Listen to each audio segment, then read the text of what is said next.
தோழமை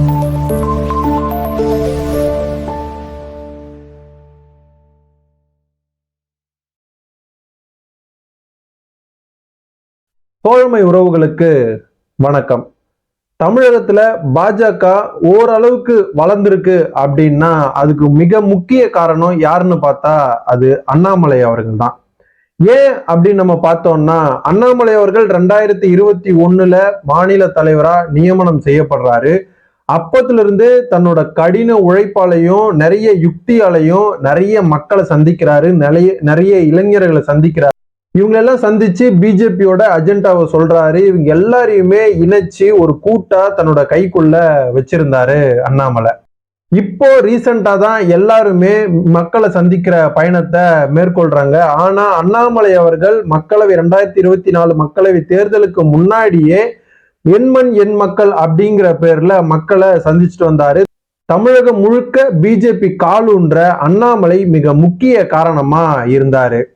நிறைய பிஜேபி முன்னாள் மாநில தலைவர்கள் இருந்தாலுமே அண்ணாமலை அவர்கள் செஞ்ச வேலையை விட, அண்ணாமலை செஞ்ச எஃபர்ட்டை விட யாருமே போடலன்னு தான் சொல்லலாம்.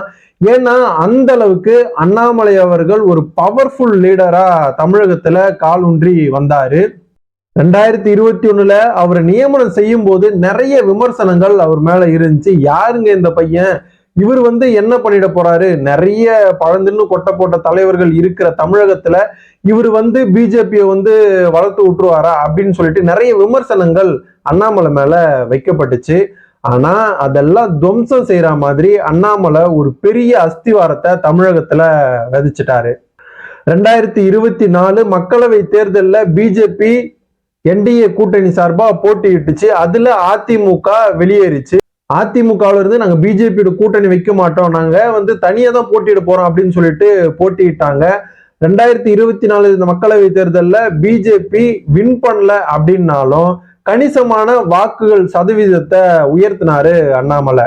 இந்த அளவுக்கு பிஜேபியோட வாக்கு சதவீதம் அதிகரிச்சிருக்கு அப்படின்னா அதுக்கு ரொம்ப எஃபர்ட் போட்டவர், ரொம்ப வேலை செஞ்சவர், இறங்கி உள்ள வேலை செஞ்சவர் அண்ணாமலை தான். அண்ணாமலை இல்லைன்னா தமிழகத்துல பிஜேபி இவ்வளவு வாக்குகள் வாங்கி இருக்காதுன்னு சொல்லலாம்.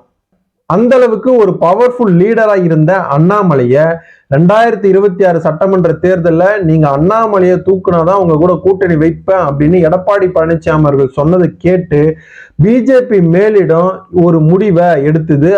அந்த முடிவு தான் பிஜேபி மாநில தலைவர் பதவியிலிருந்து அண்ணாமலையை நீக்கினது, நயினார் நாகேந்திரன் அவர்களை நியமிச்சது. அண்ணாமலையை நீக்கினாலும் அவருடைய புகழும், அவருடைய ஆர்மியும், அவரோட ஃபேனும் அண்ணாமலைக்கு குறையாம தான் இருக்கு இன்னைக்கு வரைக்கும். முக்கியமா சமூக வலைதளங்கள்ல அண்ணாமலை என்ன போட்டாலும் அது பிச்சுக்கிட்டு போயிடுது. அந்த அளவுக்கு ஒரு சப்போர்ட்டிவா சமூக வலைதளத்துல அண்ணாமலைக்கு சப்போர்ட்டர்ஸ் இருக்காங்க. இன்னைக்கு வரைக்கும் தமிழகத்துல அண்ணாமலை வார்த்தைக்காக நிறைய பேர் காத்துக்கிட்டு இருக்காங்க. அவரு தனி கட்சி ஆரம்பிக்க போறாரு, அவரு தனி கட்சி ஆரம்பிச்சு தனி கூட்டணி வைக்க போறாரு அப்படின்னு நிறைய தகவல்கள் வந்துச்சு. ஆனா அண்ணாமலை பிஜேபியை எதிர்த்து தனி கட்சி ஆரம்பிப்பாரா அப்படின்னு நம்ம பார்த்தோம்னா கண்டிப்பா கிடையாது. ஏன்னா ஒரு கட்சி ஆரம்பிக்கிறது அப்படின்னா நிறைய வேலைகள் செய்யணும், அதுக்கு முதல்ல காசு இருக்கணும், நிறைய பேர் எதிர்க்கணும். முதல்ல பிஜேபியை தான் அண்ணாமலை எதிர்க்க வேண்டியதா இருக்கும். ஏன்னா அவங்க கிட்ட இருந்துதான் தனி கட்சி ஒண்ணு ஆரம்பிக்கணும் அப்படின்னா பிஜேபி எதிர்த்து தான் ஆகணும். அதுக்கப்புறம் டிஎம்கே எதிர்க்கணும், அதிமுக எதிர்க்கணும், எல்லாமே எதிர்த்து ஒரு இணக்கமா செயல்படணும். அது அண்ணாமலையால முடியாது. அதனால அண்ணாமலை தனியா ஒரு கட்சியெல்லாம் ஆரம்பிக்க மாட்டாரு.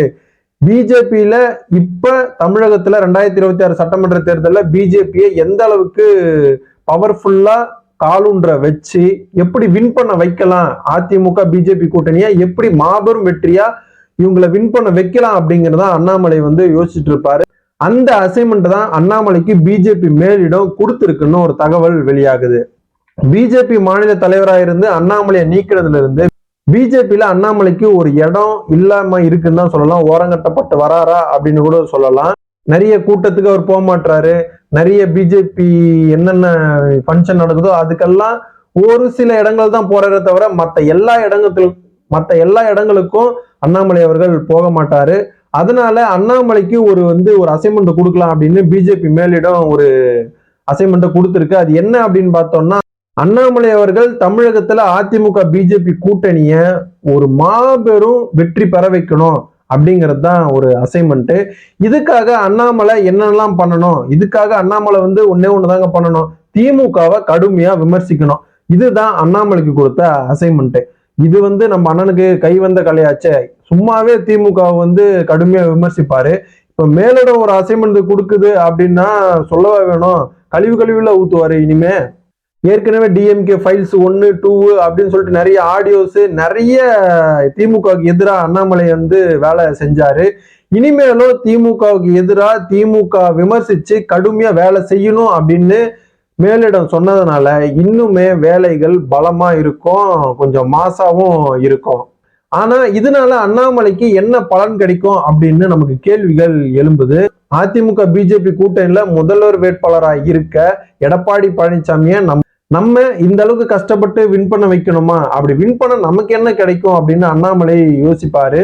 கண்டிப்பா யோசிக்க தாங்க செய்யணும். ஏன்னா எடப்பாடி பழனிசாமிக்கு கொஞ்சம் நிகரான ஒரு தலைவர் யாருன்னா அது அண்ணாமலை தான். ஏன்னா அவ்வளவு சப்போர்ட் அண்ணாமலைக்கு இப்ப வரைக்கும் பிஜேபிலையும் தமிழகத்திலையும் இருக்குங்க.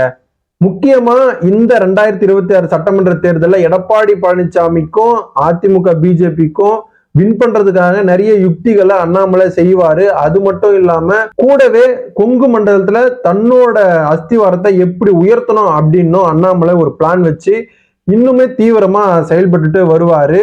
ஒருவேளை பிஜேபி தமிழகத்துல மாசான ஒரு வெற்றி பெற்றுச்சுன்னா அடுத்த தேர்தலில் பிஜேபியில தான் முதலமைச்சர் வேட்பாளர் நின்று நாங்க ஜெயிக்க போறோம் அப்படிங்கிற ஒரு நிலைமையும் வரும். அப்போ அண்ணாமலை முதலமைச்சரா தேர்வு செய்யப்படலாம் அப்படின்னு சொல்லப்படுது.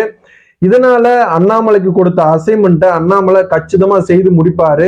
2026 சட்டமன்ற தேர்தலில் அண்ணாமலை என்ன மாதிரியான அசைன்மெண்ட், என்ன மாதிரியான யுக்திகளை யூஸ் பண்ண போறாரு அப்படின்னு சொல்லிட்டு நம்ம பொறுத்திருந்ததான்